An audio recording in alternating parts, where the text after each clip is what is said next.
여러분 반갑습니다. 이종찬 전사입니다. 바로 본론으로 넘어가도록 하겠습니다. 이제 가정도 생겼고 저도 40대가 되니까 체력과 열정이 예전 같지 못하고 이런 저의 스스로의 모습을 이제 바라보면서 제가 약간 현타와 의혹 아닌 의혹 같은 걸 좀 느끼게 된 것 같아요. 그 부분이 저에게 있어서 조금 슬픔으로 다가왔던 것 같아요. 그래서 내가 이걸 왜 슬퍼할까를 자세하게 제 내면을 들여다보니까 내가 지금까지 예수 그리스도를 향했다고 생각했던 수많은 열정과 사역들이 굉장히 귀한 마음에서였지만 그 마음의 의도가 내가 하나님을 위해서 열정을 다하고 있다, 내가 하나님의 일을 하고 있다라고 하는 그런 부분에서 이제 정체성을 찾았구나, 이런 부분들을 생각하게 됐습니다. 저의 존재가 있는데 이 저의 존재의 가장 깊숙한 곳을 보이지 않도록 덮고 있던 이 천막들이 한꺼풀 벗겨지기 시작한 거죠. 열정이라는 천막, 젊음이라는 천막, 또 사역이라는 천막, 나의 전도사라고 하는 직업에 대한 천막, 이런 것들이 벗어지는 과정을 좀 겪었던 것 같아요. 그리고 나니까 제 안에 정말 너무나 추악한, 예수 그리스도마저도 내 개인의 욕심을 위한 정체성으로 삼으려고 했던 저의 굉장히 추악한 모습을 발견하게 됐더라, 이 말이죠. 이제 이 생각을 가지고 제 설교를 보게 된 거예요. 제 설교마저도 너무 심한 죄의 상태에 빠져 있었구나, 이런 것들을 깨닫게 됐던 거죠. 한 3가지 정도 얘기하고 결론을 여러분과 함께 나눠보도록 하겠습니다.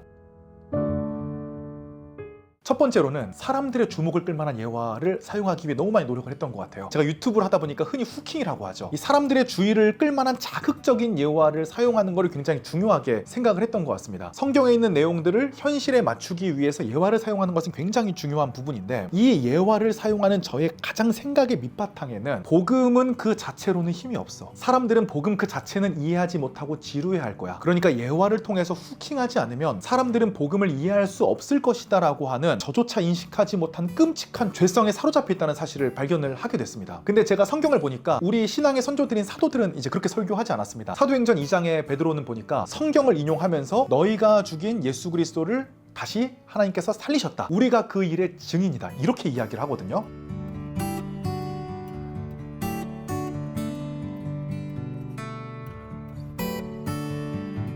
어떤 예화를 사용하는 것이 아니라 성경을 기초로 하여서 내가 바로 그것을 목격한 사람이다라고 하는 선언을 그들에게 하는 모습들을 보면서 지금 나의 설교와 사도들의 설교에 뭔가 심각한 차이가 있다, 이런 것들을 발견을 하게 된 거죠. 두 번째로는요, 제가 말솜씨를 너무너무 중요하게 생각을 했어요. 지난 12년 동안 말을 잘하기 위해서 굉장히 많이 노력을 했습니다. 저는 24시간 거의 설교에 빠져 있었고 말을 잘하기 위해 굉장히 많이 노력을 했어요. 지금도 이제 아내랑 같이 차를 타고 가다 보면 제가 혼자 갑자기 말도 없이 운전하면서 막 이런 제스처를 막 할 때가 있어요. 이게 뭐냐면 순간적으로 운전하면서 제가 설교에 몰입한 거예요. 저도 모르게 설교 시뮬레이션을 하는 거죠. 그럼 옆에서 아내가 또 설교했어? 물어봐요. 지금은 그 빈도가 많이 줄었는데 옛날에는 거의 하루 종일 그러고 있었거든요. 말을 체계적으로 논리적으로 잘하기 위해서 제 머릿속에 지적 체계를 넣는 연습을 진짜 많이 했어요. 체계 있게 지성을 정리해놔야지 끊임없이 말이 나올 수가 있거든요. 아는 만큼 말할 수 있는 거거든요. 그러다 보니까 저도 모르게 말솜씨를 너무 많이 의지했다는 걸 요즘에 많이 깨닫게 됐습니다. 그런데 고린도전서에 보니까 위대한 사도인 바울은 고린도 교회 사람들에게 그렇게 설교하지 않았습니다. 내가 사람의 말과 지혜로 하지 아니하고 오직 성령으로 설교했다, 이렇게 기록하고 있거든요.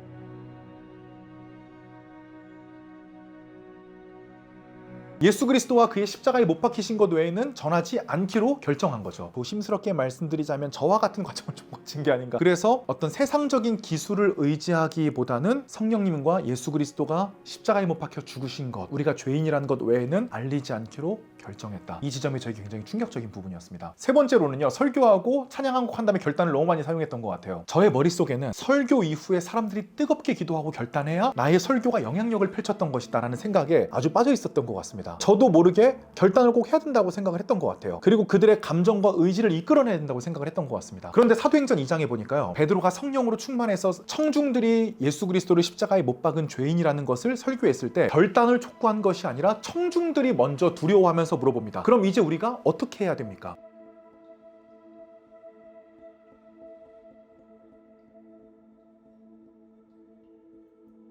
즉 진정한 설교를 하고 청중들이 내 안에 죄성을 알 수 있게끔 성령의 충만함 아래 그것을 도울 수 있다면 청중들이 먼저 설교자에게 물어봐야 되는 거죠. 그럼 죄의 상태에 빠져있는 끔찍한 나의 죄를 없애기 위해서 어떻게 해야 되는 것인가? 설교자님 가르쳐주세요. 어떻게 해야 됩니까? 이런 얘기를 했었어야 되는 거죠. 그런데 설교자가 너무 쉽게 음악이라고 하는 요소와 어떤 그 기도라고 하는 요소를 통해서 감정과 의지를 확 끌어내버리니까 청중들이 성령께서 내가 죄인임을 깨닫게 하시기도 전에 내가 먼저 인간적으로 결단하게 되는 일이 생기니까 설교에 능력이 없고 성령께서 활동할 시간을 주지 못한 부분이 많이 있구나, 이런 생각을 하게 됐습니다. 물론 결단도 필요하고요. 앞으로도 결단을 자주 사용할 것 같지만 결단을 사용하는 제 마음이 그래서는 안 되겠다 깨닫게 된 것 같습니다. 결론을 맺자면요, 전체적으로 성령을 의지하지 않고 나를 의지했네요. 나를 의지하고 있다는 것조차도 모르고 있었습니다. 내가 잘하고 있다고 생각을 했어요. 이게 죄의 상태에 빠진 저의 상황을 지금 반증해 주는 것 아니겠습니까? 그래서 이제는 제 관점이 많이 바뀌었습니다. 물론 예화도 사용할 거고요, 말을 잘하기 위해서 노력할 거고요, 결단도 촉구하겠지만 그 과정에 나의 인간적인 생각과 욕구로 청중들을 끌려고 했던 마음을 내려놓고 정말